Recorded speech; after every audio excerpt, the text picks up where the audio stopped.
University Melbourne ஆஸ்திரேலியாவில் இருக்குது. அவங்க வந்து ஆஸ்திரேலியாவுடைய ஒரு டாப் யூனிவர்சிட்டின்னு சொல்லலாம். உலக அளவிலே இப்போ ரொம்ப டாப்பில் இருக்காங்க. இந்தியா கூட அவங்க 25 ஆண்டுகளாக கொலாபரேட் பண்ணிகிட்ருக்காங்க. பல ரிசர்ச் ப்ராஜெக்ட்ஸ் பல யூனிவர்சிட்டிஸ் கூட கொலாபரேட் பண்ணிகிட்ருக்காங்க. ஸோ இந்த வருஷம் அவங்களுடைய சில்வர் ஜூப்ளி கொண்டாடுறதுக்காக டெல்லியிலையும் சென்னையிலையும் சில ப்ரோக்ராம்ஸ் ஆர்கனைஸ் பண்ணியிருக்காங்க.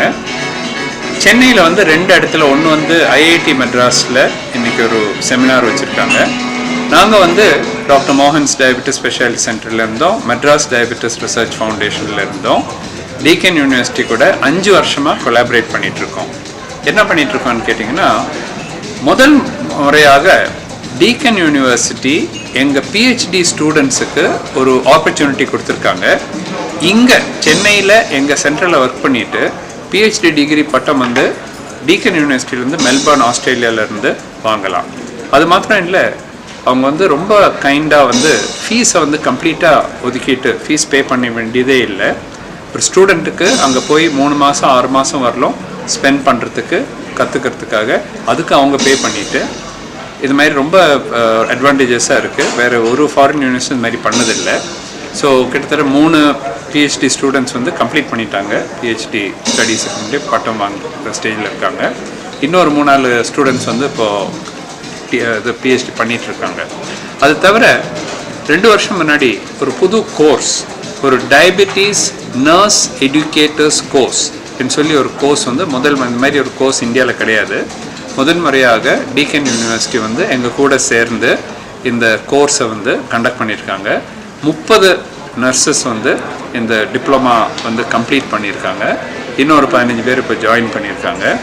ஸோ இந்த மாதிரி வந்து பிஹெச்டி மாத்திரம் இல்லை, இந்த மாதிரி டிப்ளமா கோர்சஸ் மாத்திரம் இல்லை, இன்னும் மேலும் பல புது கோர்சஸ் வந்து டீக்கன் யூனிவர்சிட்டி கூட நாங்கள் பண்ணுறதுக்காக இருக்கோம். ஸோ இந்த 25th இயர் ஆனிவர்சரி டைமில் எங்களை செலக்ட் பண்ணிவிட்டு ஒரு நீரிழிவு நோய் டயபெட்டிஸை பற்றி ஒரு செமினார் கண்டக்ட் பண்ணுங்கன்னு சொல்லிட்டு அவங்க யூனிவர்சிட்டியிலேருந்து ஒரு 4-5 ப்ரொஃபஸர்ஸ் வந்திருக்காங்க. அவங்களுடைய வைஸ் சான்சலரும் பிரசிடெண்ட்டும் வந்திருந்தாங்க, டெப்யூட்டி சான்சலரும் வந்திருக்காங்க.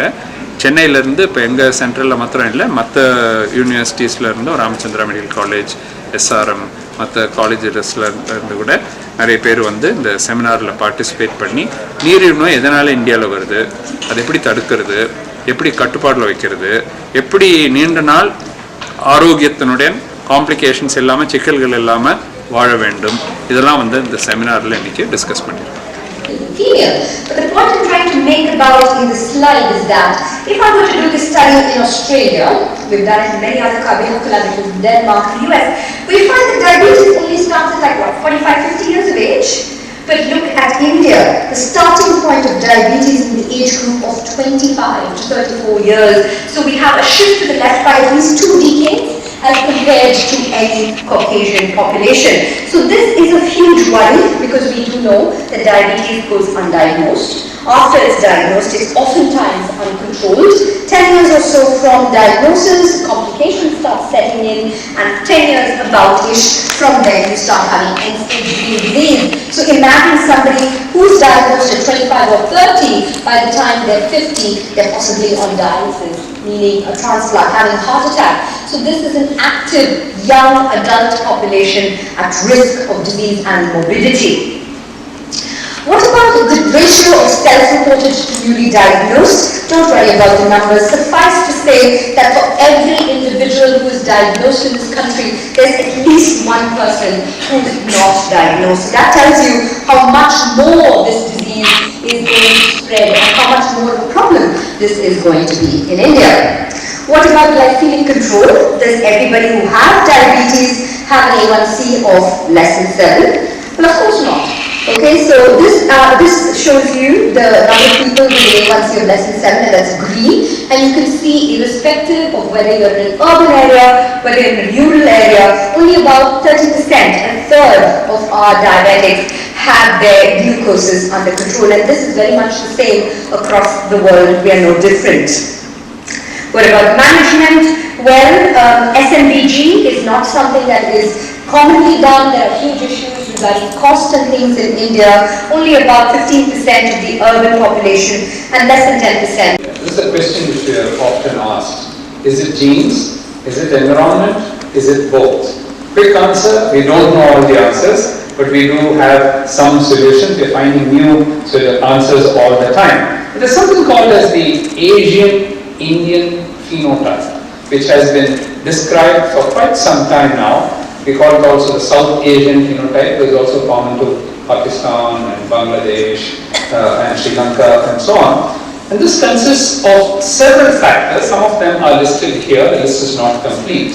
The first thing is, as Angela just showed, we seem to get the disease at a much younger age. Why is that? We have no idea. Secondly, many years ago when working in the UK, when I did clamp studies and looked at insulin levels in the white Caucasian population and compared them with the South Asian population, age matched and BMI matched, we found that the insulin levels are very high, even among the non-diabetic people.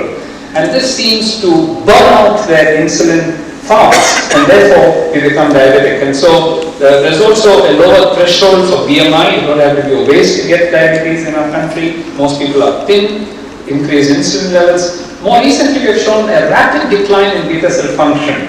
People take years to develop diabetes, from normal glucose tolerance to pre-diabetes to diabetes, a big journey in the West. Here it's 4 years, 3 years. They zoom through the stage of normal glucose tolerance to pre-diabetes to diabetes. Even within our own studies, we have shown the fast conversion. This has been confirmed in the UK as well.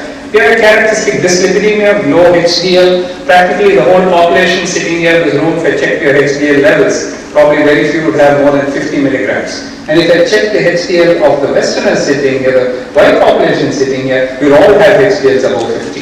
Why is that so? We believe there's some genetic influence, but also it could be that. And so on and so forth. We have low muscles, no reason, probably explains why we win so few Olympic medals. In fact, one of the jokes about the Indians is that the medal that they actually won was for a sport where you have to stand absolutely still, shooting.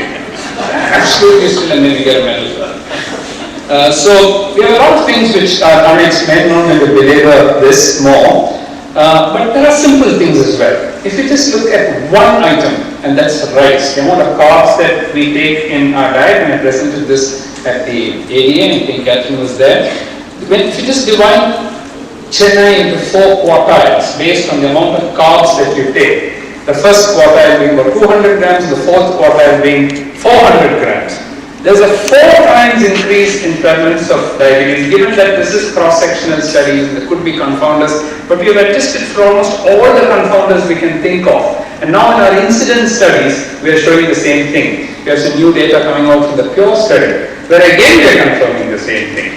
But you know what? If you look at the Western population and divide them into quartiles, their 4th quartile of consumption of carbs is less than our 1st quartile. So the starting point itself is so different. So you have to actually look at it in terms of the grams of the rice that you take. But the point is that just eating too much of carbs could explain part of this Asian Indian phenotype. Is it only carbs? What if you look at physical activity? Now if you forget about carbs for a moment and just divide Chennai into those who do some heavy physical activity, you don't find too many of those in Chennai, I can tell you that. And then the moderate physical activity and the light physical activity, there's a tripling of the diabetes, and this is independent of the rice that you take, okay, after adjusting for the rice. So clearly there are factors coming out showing that yes, diet could be one, physical activity could be the other. We're going to listen to Dr. Kalpana whether she can come up with newer ecological mechanisms, but there are also things like depression and things which are not going to. But these are low-hanging fruit. So if you can cut your carbs and increase your exercise, you can actually prevent diabetes. And we have some evidence for that. Although in this 10 minutes, I can't give you all the evidence. And therefore, we'll give you just 2 success stories. Both of them are community-based. Okay? And both of them are not randomized clinical trials. The randomized clinical trial which we have published is called DCLIP, which was published in Diabetes Care 2 years ago. You can read that up. In the interest of time, I'm not showing you that. But this is something which we can all do in our societies, and that's why I'm presenting this to you. We started our epidemiological studies in a very humble way by selecting a slum in Chennai, which is a low-income group, and a the typical flats where the middle income group in Chennai lived. This is in the late 1990s, 1998 or so, when we started what's called as the CUP study. A very simple hypothesis here. Who do you think will have more diabetes, here or there? And I already gave you the answer that today it's different. The lower income group is getting that. But our hypothesis then was that these guys would have more diabetes because they're using cars, they're better off, their body mass index is higher, and so on. And therefore, no surprise, although it was published in a good journal, because there's no data on intra-urban prevalence of diabetes. And we showed 12% in the middle income group and 6% in the low income group. This is a surprise. We didn't expect 6% in the poorest of the poor in Chennai at that time. This is around 2000 when we published this. We then did a very simple experiment. We said, what if we went back to this group and then told them, look, your diabetes is going to go up much more. So can we do something about it? Can we slow it down? So they said, what should we do? We said the simplest thing to do is to increase your exercise. And they said, no, in Chennai you can't do that. If you start exercising, start walking in Chennai, you will die of many reasons. Number one, a dog may bite you and you may get rabies. Second, a truck may hit you because there's no traffic rules followed at all. Diabetes that is recognized for the first time in pregnancy or gestational diabetes. And it is important for us to know that 6.3 million of these births happen in Southeast Asia. So the burden of the disease is highest where we live, and it is therefore important that we look into this carefully, because we need to be showing the world what can be done in order to prevent this problem. Now, there are a few terminology changes that have happened.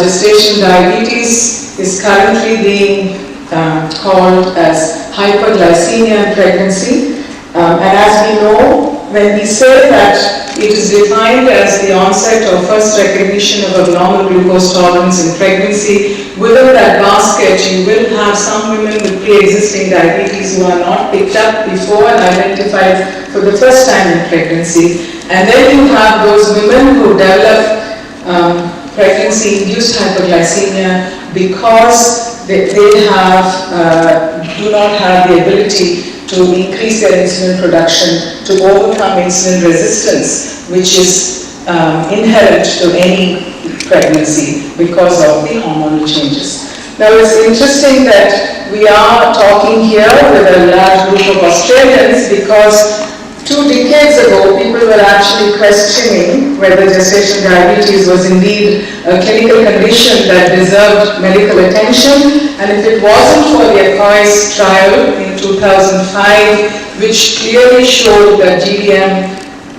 intervention actually improves morbidity, both perinatal and maternal, I think the interest that is generated in gestational diabetes and the influx of more research would not have caught on as much. Now, why do we worry about gestational diabetes? Clearly, there are maternal concerns beyond diabetes itself, because these women are at higher risk of developing hypertension, and pregnancy-induced hypertension, preeclampsia, is a leading cause of maternal mortality. And therefore, if you have a woman who has diabetes, obesity, and hypertension, she's somebody who seriously needs help. Of course, these women are at higher risk of operative delivery, pelvic floor trauma, which could then leave them with incontinence and other issues for which they may or may not seek help later. We have fetal concerns of macrosomia, stillbirth, neonatal complications, and of course an increased risk of miscarriage in women who get pregnant without knowing they are diabetic and having hyperglycemia, and the risk of structural abnormalities, because if they are hyperglycemic, when they conceive, then there's a higher chance that they will have abnormalities. But we are also having an increasing understanding of long-term concerns, which could be both maternal and fetal. And we know that the subsequent risk of diabetes in women who develop gestational diabetes is much, much higher, and also the risk of them having diabetes in subsequent pregnancies. And I'll come back to the data that we have on our own women a little further down. Now, gestational diabetes is also a spectrum. We can have different levels of hyperglycemia. Not everybody is at the same kind of risk. And we also know from the HAPO study that hyperglycemia and its impact on pregnancy outcome is a continuum. And while there is a lot of attention and a lot of debate about the actual numbers, what is the diagnostic criteria, which one do we use and what are the cutoffs, very clearly the impact of hyperglycemia and pregnancy is a continuum. And therefore, we need to be able to understand that any level of hyperglycemia will cause a problem for the baby and for the mother. And when we have started screening all our pregnant women, we realized that we are seeing a very high percentage of women who are screening and finding out that they have hyperglycemia early in pregnancy. So traditionally, gestational diabetes is something that is picked up by screening at 24 to 28 weeks. But because of our ethnicity and the burden of gestational diabetes, we are now doing universal screening and screening at first contact with an healthcare professional, be that a village health nurse or an obstetrician. And therefore, as we screen more and more women in early pregnancy, we are picking up hyperglycemia. And in the current STRIDE study that we now nearly completed, we have completed recruitment, and by June we will have all the outcomes. When we set off, we thought we'd see 5 or 6% early hyperglycemia. But we are seeing something like 15 to 16% of women having hyperglycemia in early pregnancy. And there's very little data about what is the impact of this. If you have marginally elevated fasting sugars, does that affect the mother? Does that affect the baby? We really have no answers.